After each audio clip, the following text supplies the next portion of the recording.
Okay, so I'm going to bow in.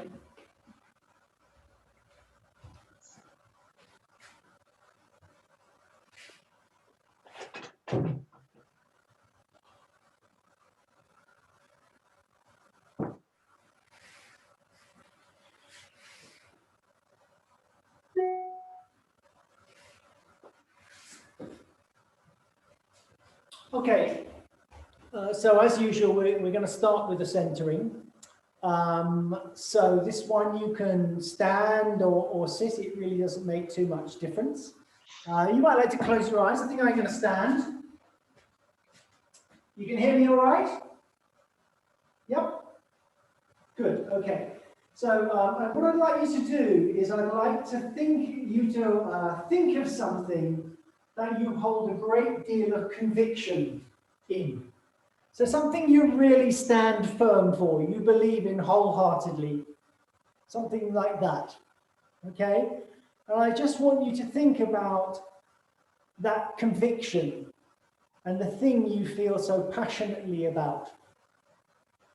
And while you're doing that, I want you to notice how that feels in your body. Just, does it bring you alive? What's the energy doing in your body?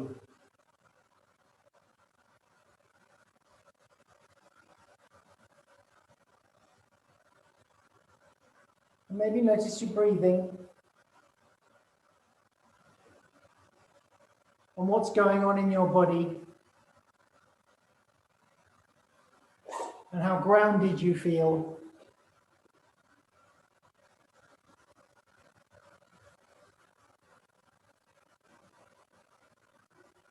And for me, when I think of something with conviction, there's an energy to it. Passion. Great potential that I'm ready to release. It's very focused though. Maybe you can notice where you feel it's focused.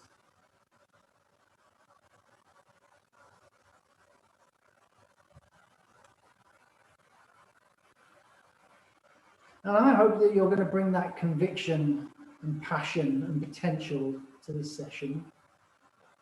So in your own time, just maybe you can come back to me and I'll have a little debrief, if I may. What did you feel? What did it do for you, if anything? So who wants to speak up first? Dimitra? Energized. It's a kind of vitality, more vitality suddenly enters the body. Yes, I think so. What about you, Vitali? I would say, speaking about my passion and conviction, I would say I actually, it's really hard for me to separate and to choose where, because every time I start on doing anything, I wouldn't start it if I wouldn't have passion in myself of doing that and to be convicted to do that. So it's really nice to try to realize and put it through my mind and through my body actually, and so it gets me maybe more calm and concentrated. I would say. Perfect. Yashika, can I ask you, did anything for you? Sure. So the first thing I noticed was my posture. I kind of lined up. And then it was kind of like a open-heartedness, followed by kind of this, you know, usually I feel like I'm kind of a part of energy or I'm receiving energy, but suddenly it was kind of like I am radiating energy, which was kind of neat. Yeah. What about you, Joe? I got one word, which was compassion. So compassion for me was, I'm here, I'm open, I'm settling. Good. Not going anywhere. Well, good. That's good as well. Finn? I have my doubts about everything, so I find it actually hard to bring to mind one thing that I can believe in without quibbling, but sort of this sense of embodied hope, sort of, hopefulness. And yeah. So I'm going to make a suggestion to you, and you can practice this while I ask one or two others. Find a piece of music that you really, really love and so enjoy playing, and you have conviction in what you play, and see what that does to you. So it doesn't have to be a big thing, it could be something like that. And then maybe you can just tell me if that makes a difference. James. I think connected, focused, everything joined together. Yeah. Okay, Patrick.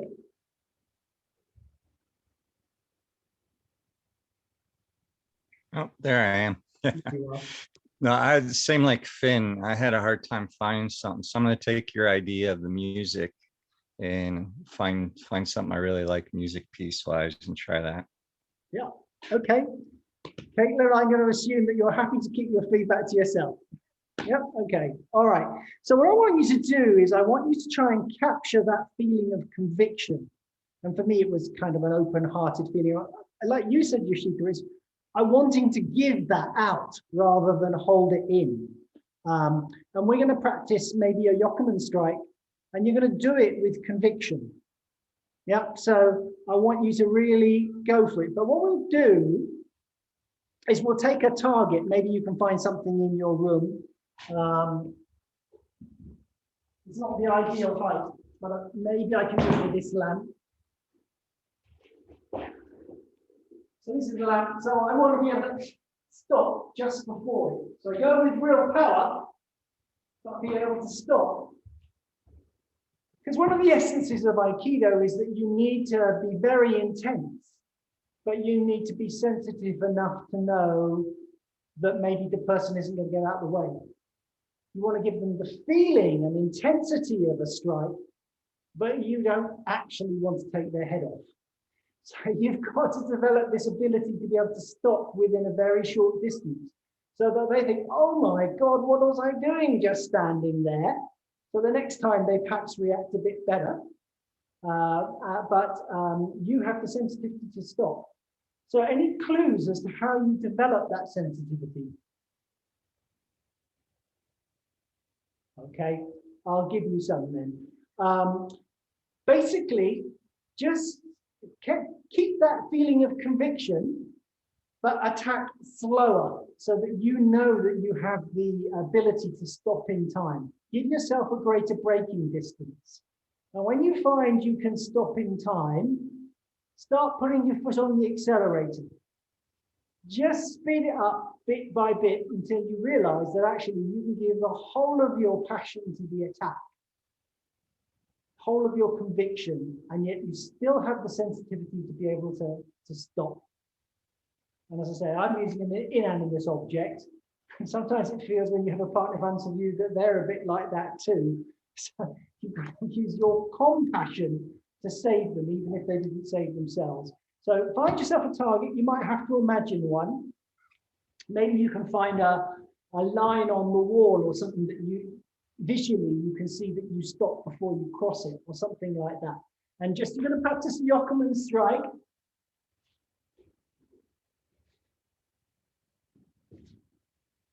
How close can you get? And how much can you get it?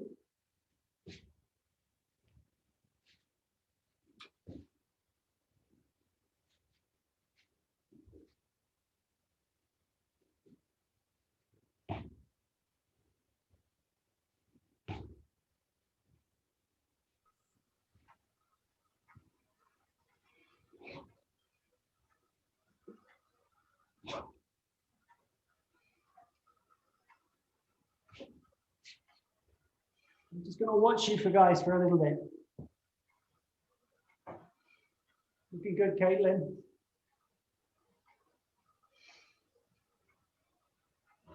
Okay. Okay. There's a little bit of a bounce at the end, Demetria. So it kind of comes in and bounces away. See if you can just stop it on a sixpence.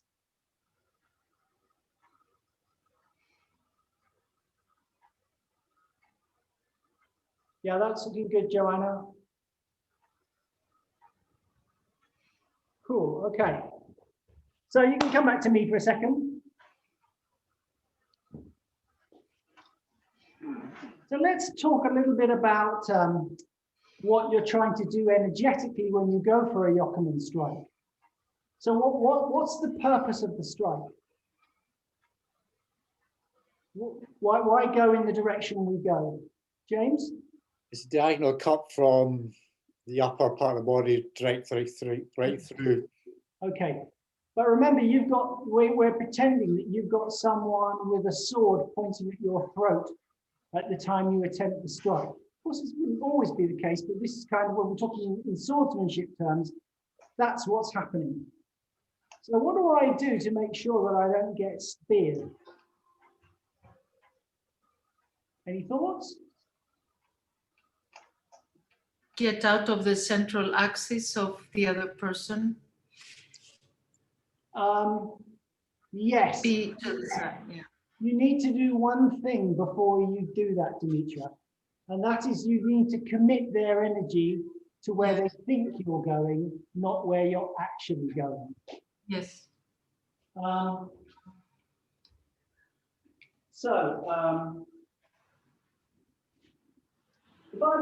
I'm straight on here, so you'll have to imagine that someone's right here in front of me.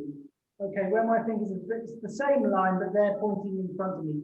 But what I do is I initially come forward into that. Because what I want them to do is, boom, I want them to, they wouldn't do it with their arms, they should do it with their whole body. But you want them to strike for your throat. And then as they're committed forward, you come around the outside.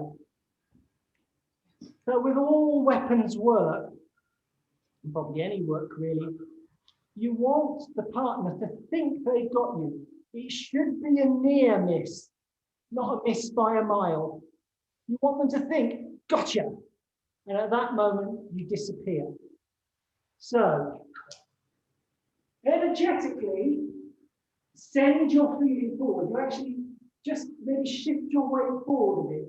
And then you turn your hips. And that's enough. I want that there, sort of there, but I've got them now. Yeah? Does that make sense? Yes, absolutely. If you think I'm coming straight in, you're going to defend straight on, aren't you? Yep. Joe, you got it? Happy? Yeah, what came to me, I don't know if I picked that up, but just like if you come towards me on the first one, not under your command, I would just do a little backwards, and that would be the opening to receive the your command. Would that make sense? Well, you might go backwards, and if you're going backwards, that might give me an opening to attack. Yeah, I guess it doesn't, as long as you go back or forward, I've still got a chance to go around the side. I think. I've got to step a little bit further. Yoshiko, what about you? Does it make sense to you? Yes, it makes sense to me. Okay, good. All right. So thinking about your passion, thinking about your energy, you're going to send a strong blast of energy forwards, and then you're going to turn your body around that line, thinking of cutting through the neck. So when you finish your cut, it shouldn't finish where you can't see it. It shouldn't finish there. You should be cutting through to about there. And probably I'm going to turn my body with that so it's still in front of my center line. So my hips turn a bit at the end. Here I'm ready to move off into the next direction. Here I've really cut my energy, which is fine if somebody's neck's in the way and you don't really want to kill them, which is where we started. But if you were cutting for real, you would cut right through, right?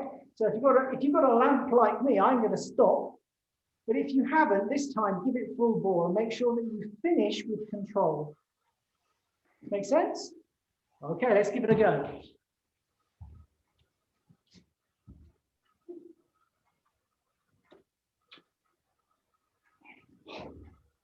Think about your breath on the out breath as you cut.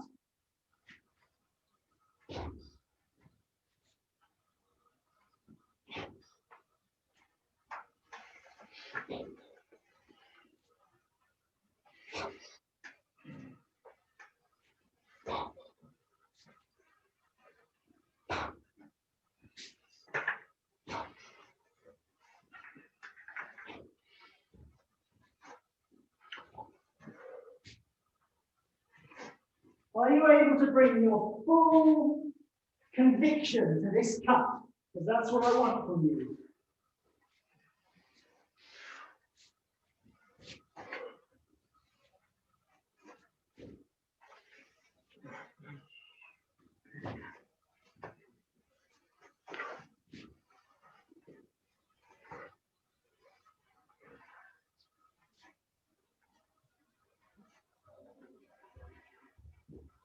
Maybe slightly overdid that one, James. That one you were fine.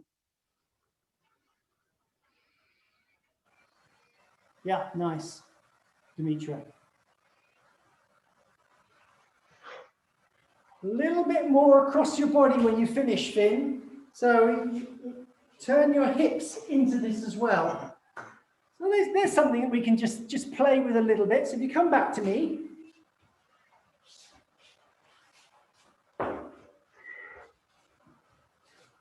So without the foot, well, we can take a step forward. What does it feel like when you take the step forward, but you don't use your hips in the turn?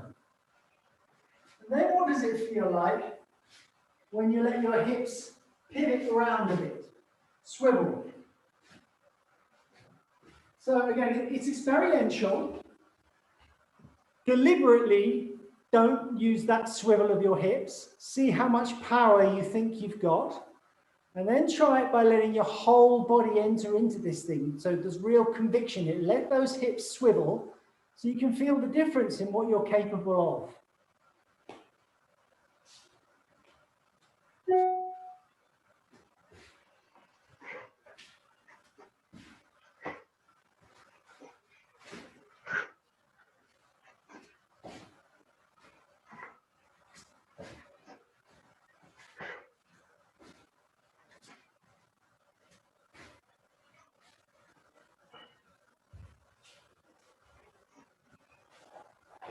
So for me, it's a really marked difference. I'm going to say it gives me an extra 50 to 70% of power.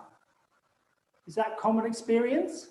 Also, if I may say, it gives a different sense of control. Before I was stopping my arm, now I'm drawing in from my center. Excellent, excellent. That's a good observation. When you also, sorry, in the first case, when the hip does not follow, and just the arm completes the movement by itself, it feels like the arm is disconnected from the rest of the body and it moves by itself. Yeah. Well, in the second case, where the Yokomen stops on the side is right in front of your center, of the center. Yeah, it's good. That's a good observation, because that's exactly where you want it to stop. Yeah. Right on your center line. You know, you've really gone at it full power, and you've been sensitive to your boundaries as well. Yeah. Anybody else got any comments, or is that sort of fair dues? Yes. The continue of the cut, I just took almost a thinker with the other leg.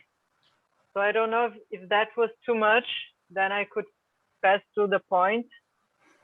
Just like the movement, it starts with the cut and it ends with my foot going backwards. So I don't know if I should a little bit less so I could feel my hips maybe.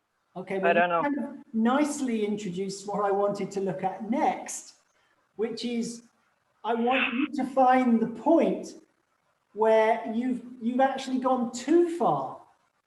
So that's good for me.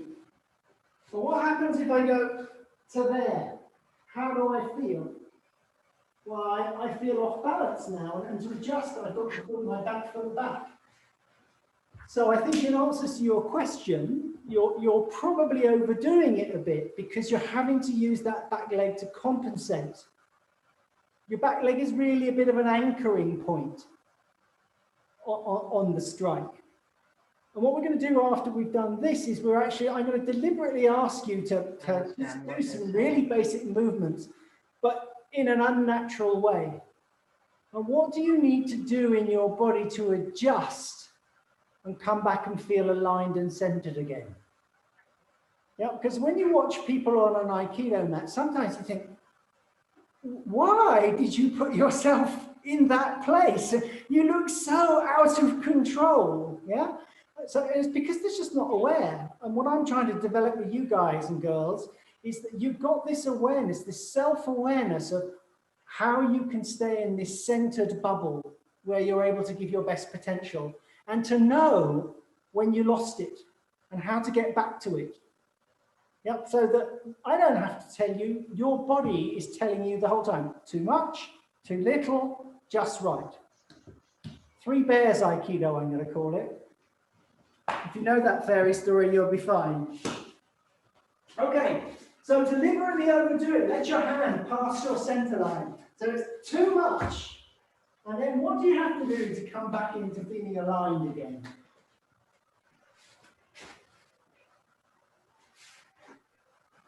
There might be different ways you choose to move to get back in alignment.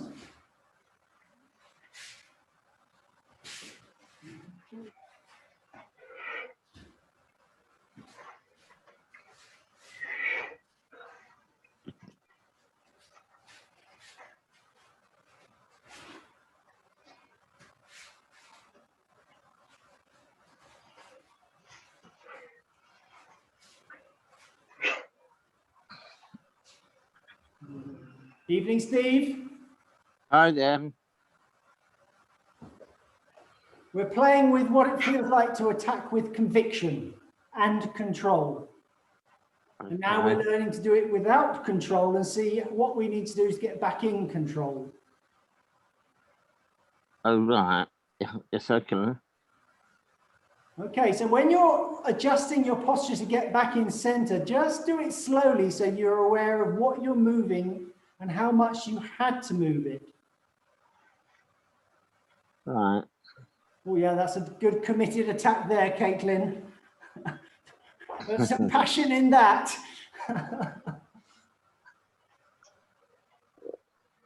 So if somebody coming in fast, you don't need so much energy yourself. True, but you need to respond fast.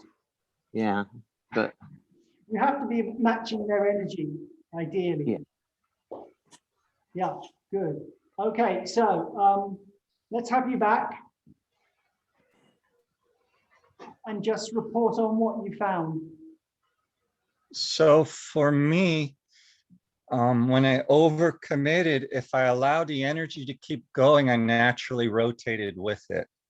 And that put me back into balance. Yes, that was one way of doing it for sure. Yeah, and that's what you were doing, Joe. You were compensating by moving that back leg, and it brought you back into balance in the end. Yeah. What did you find? Perhaps not so much. You still felt a little out of control.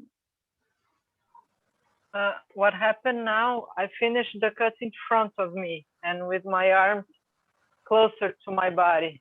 The other way, I was finishing just like almost if I were keeping turning around. Okay, so you've done it in reverse order. You got it wrong first, and now you're getting it right. Yeah. Finally. I just wanted to add that being in seated position, when I overdo something, I'm trying to return through using my mind to come back into my center, so centralize it again. So that's how I regain my balance, even being seated, because from time to time I get out of balance being even seated. So you have to come back to your center. Fine. So when you're walking around, this is really important for you, because you don't have to lose your center for long before you're falling over. So you have to develop this sensitivity very early to say, oops, it's going, I need to make an adjustment. And you're learning to make that adjustment very quickly now, I imagine. Hello, Yoshika-san. At least I assume it's Yoshika-san. Yoshika, how did you find that? Want to say hi? Who is the teacher? He's the teacher right there.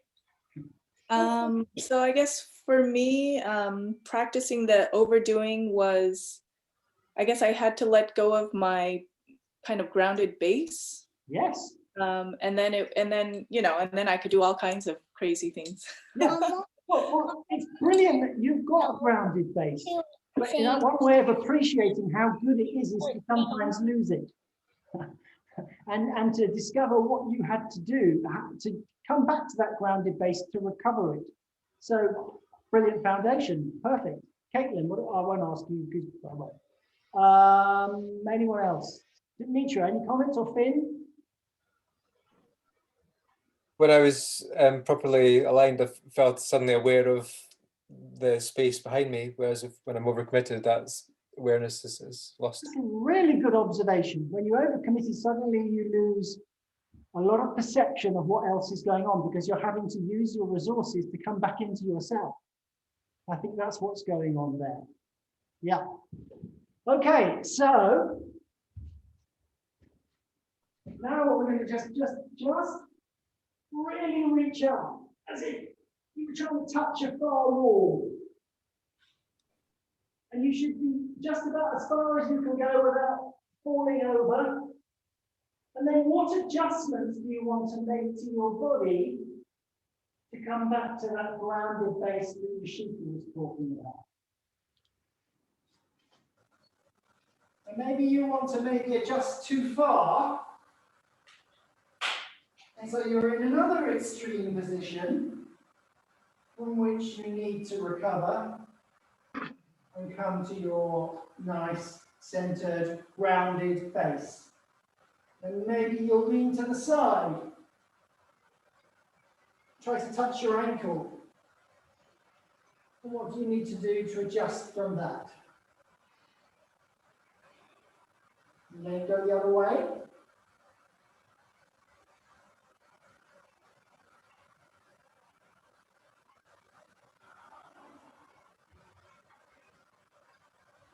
When does your body say, stop moving, you've found that place? And when you find that place, what do you notice underneath your feet? How grounded do you feel?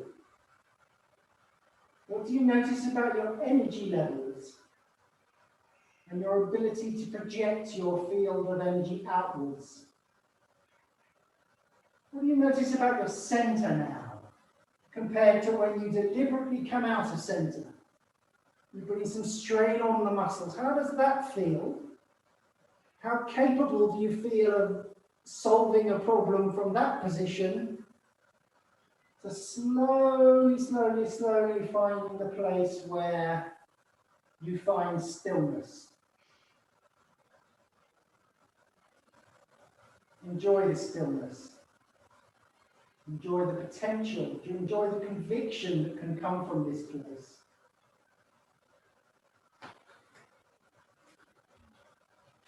And with that in mind, think about how you're doing Ikkyo-Undo, which is one of the exercises that you've done thousands and thousands and thousands of times. But are you doing it with this nice, centered, grounded feeling at all times, or are you going too far? Overstretching. So we can do Ikkyo-Undo now. Do it like you normally would. Then deliberately take it too far. And then see if the way you normally do it, if there's any way you can find a better way of doing it so that you feel more solid and grounded as you're doing it. Yeah? So, as normal, which might be brilliant, I don't know. Then overdo it. And just feel how uncomfortable that becomes when you really take it too far. And then maybe do it really slowly so that you can maximize your center and your energy. Is that the same shape and feeling you had when you were doing it normally? Only you know.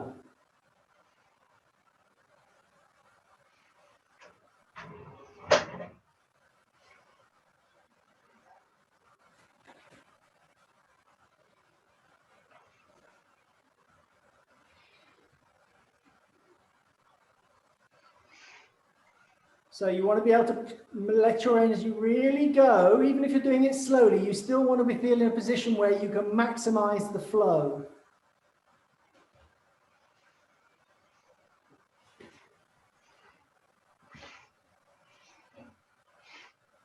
Notice where your elbows are in comparison with your body.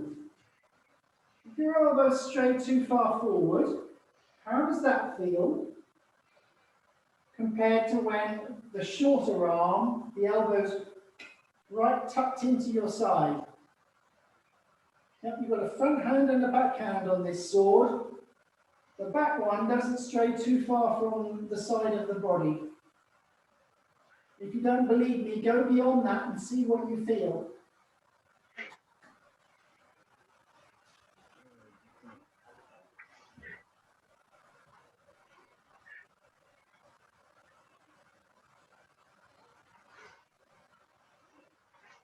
Okay, so in your own good time, you can come back to me.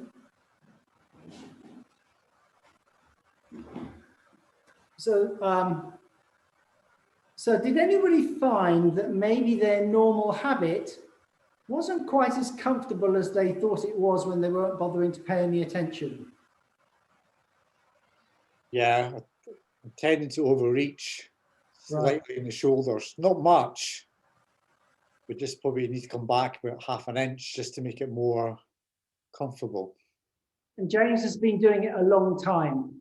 And that self-observation is really honest and important, that you're not only that you're able to give that feedback, but that you noticed it.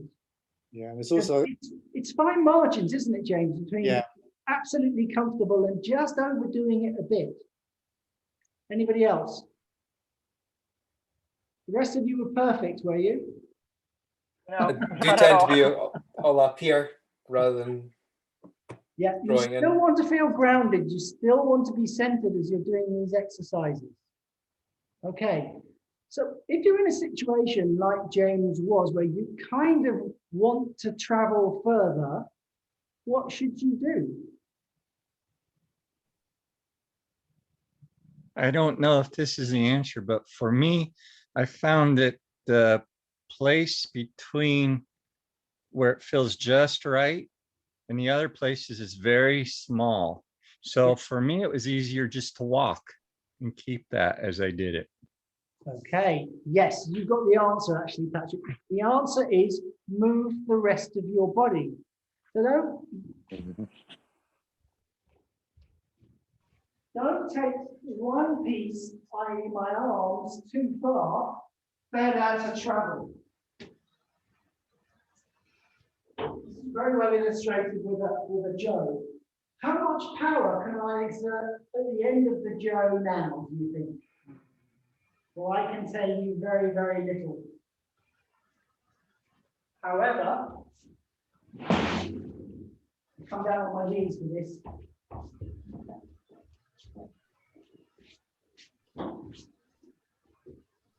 Can I move the chair? Not very far.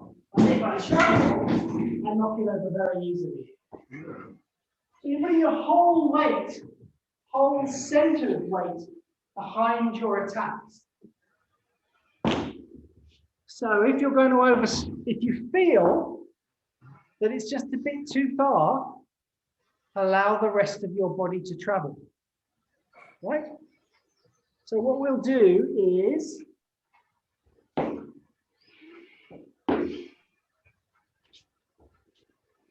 we're going to take a big jump back and feel centered.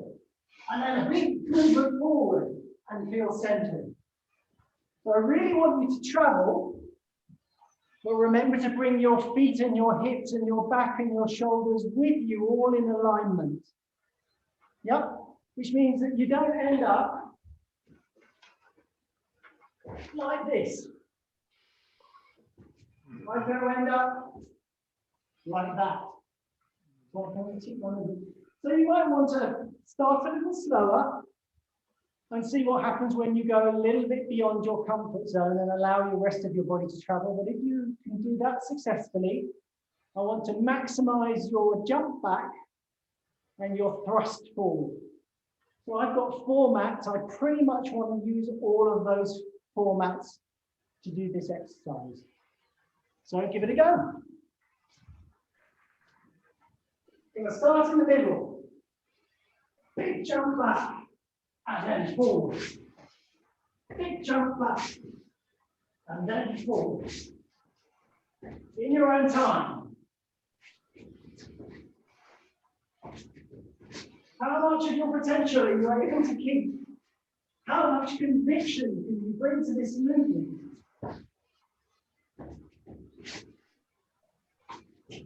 Always got your energy on the person that's in front of you as they retreat and they come forward.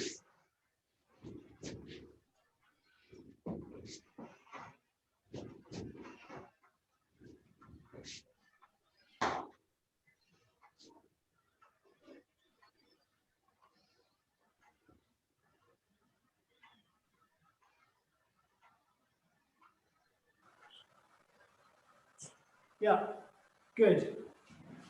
Okay, you can come back to me again. So reporting back, what did you find?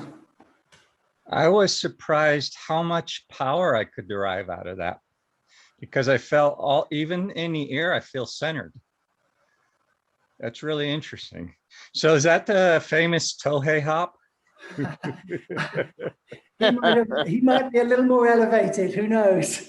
But yes, he's quite famous for that sort of those big movements. Yes, there's big little jumps. Big little jumps. That doesn't make much sense, but you know what I mean. Anybody else? What did you find? Well, it's every time you go off the comfort zone, you go off, it feels that the fastest way to retain your center, your alignment, it's a feeling like you're like a magnet. Your center is drawing your arms back to the center line. It's like a magnet, expanding and contracting back. And hopefully your feet too. It's saying you need to bring your feet back to the right position as well. Yeah, but you know, Quentin, it's like when you feel that your energy is drawn back to your center, your feet are on the right place and centered also. It happens by itself somehow. So one little skill it's really worth capturing in that exercise is that when you're on the retreat, so to speak, you keep your energy in front of you. If you're sending your energy back when you're leaping back, that's dying time. That's when they enter and they've got you. You have to keep your energy out there in front of you. And if you want me to give you the science of why that works, sorry, can't do it for you, but I can tell you it's really important that you do kind of keep that energetic thrust out. It does keep people away. It buys you the space that you need to solve the problem. And you can think of people when they get really passionate, they go, oh, I don't want to get any closer. And they haven't done anything physically, but you can just feel the energy flowing off them and the fact that maybe now's a good time to keep my distance. Have we all had that experience? My dad was brilliant at that. He had a temper. Boy, did he have a temper. So when he let rip, you knew this was time. I think I'll give him the space. Yep, he's right. Whatever it was, he was right this time. Even if he was wrong, he was right. Okay, any other thoughts before we close off the session? Yes, Quentin, for me, it was a lot more easier and faster, the sliding. For me, going very far and very, very fast, just sliding. The jumping, oh my God, I don't know. It was very uncomfortable. I haven't practiced that before. So I was kicking my heels on the floor and I need to practice that. Okay. I think to travel the fastest, the most distance and the fastest, you kind of need to be a little like a kangaroo and to really push off the front foot when you're going back and off the back leg when you're going forwards. So that is that sort of propulsion that gives you the speed. And yeah, if that's uncomfortable, little jumps. I don't want you to leave the ground feet up in the air. You shouldn't be too airborne, but just practice getting used to taking a foot off and still being centered as you're traveling. It's worth it because you can cover more distance quicker. in my humble opinion, for you to find out in time. Yoshika. Thank you. Yeah, I'd like to share my experience. I haven't been doing physical practice, but I've been kind of listening to Aikido related material during the pandemic. And so this has been interesting in just moving my body again. And in the beginning, you know, the first couple times it feels familiar, but unfamiliar, like awkward. But you know, through repetition and listening to your body, I guess it starts to feel more natural, and I'm feeling more centered, and it feels great. So I guess it's the idea of being able to adjust to what you want to do while retaining some kind of body awareness. Exactly. So where's the transferability of this skill? Because hopefully you don't get attacked by someone with a sword or a big pointy stick too often. It's when you're moving a vacuum cleaner around the house. Why are you stretching way off? Why aren't you following it with your body so that you feel nice and centered and in control of the machine as you're doing it? So a little step forward, a little step back, not just an arm movement. You know, when you're reaching to pick up a glass, why pick one up here? Why not come forward and pick it up in comfort? So you can take any movement that you do. It can be digging the garden, it can be sweeping the floor, it can be vacuuming, it can be cleaning your teeth. Should I be cleaning my teeth like this, or should I be trying to do it in a nice, relaxed way? You can try and find your center, and so you can maximize your efficiency and just do everything that you do more effectively. Yeah, so I mean, even in body language, you know, you see people coming in like this, or if they're a bit uncomfortable, backing off. No, you want to stay centered. This is the best place to receive it all, and it's the best place to give it from as well. So you can, any way you like, you can play with this knowledge and use it 24/7. So that's probably a good place to try and finish this session. So thank you very much for showing up. I hope it was of interest. If you want to learn more about the philosophy, Yoshika, we have a brilliant session on Thursday. The man from your neck of the woods, Bob Frager, on Thursday, who was there with Osensi at the beginning, grabbed his wrist. So he's an interesting man to talk to. Oh, I'd love to get more information on that. Later. Same entry, same password. It's half an hour earlier, and it's on Thursday. Oh, thank you. Okay. All right. Thank you, Quentin. Good night. Night, Derek. Lovely to see you, or not see you, but at least. Well, yeah. and thanks everyone else for showing up. It's lovely to see you. I had a job to get through. Oh, I don't know why, Steve. We're pleased you did.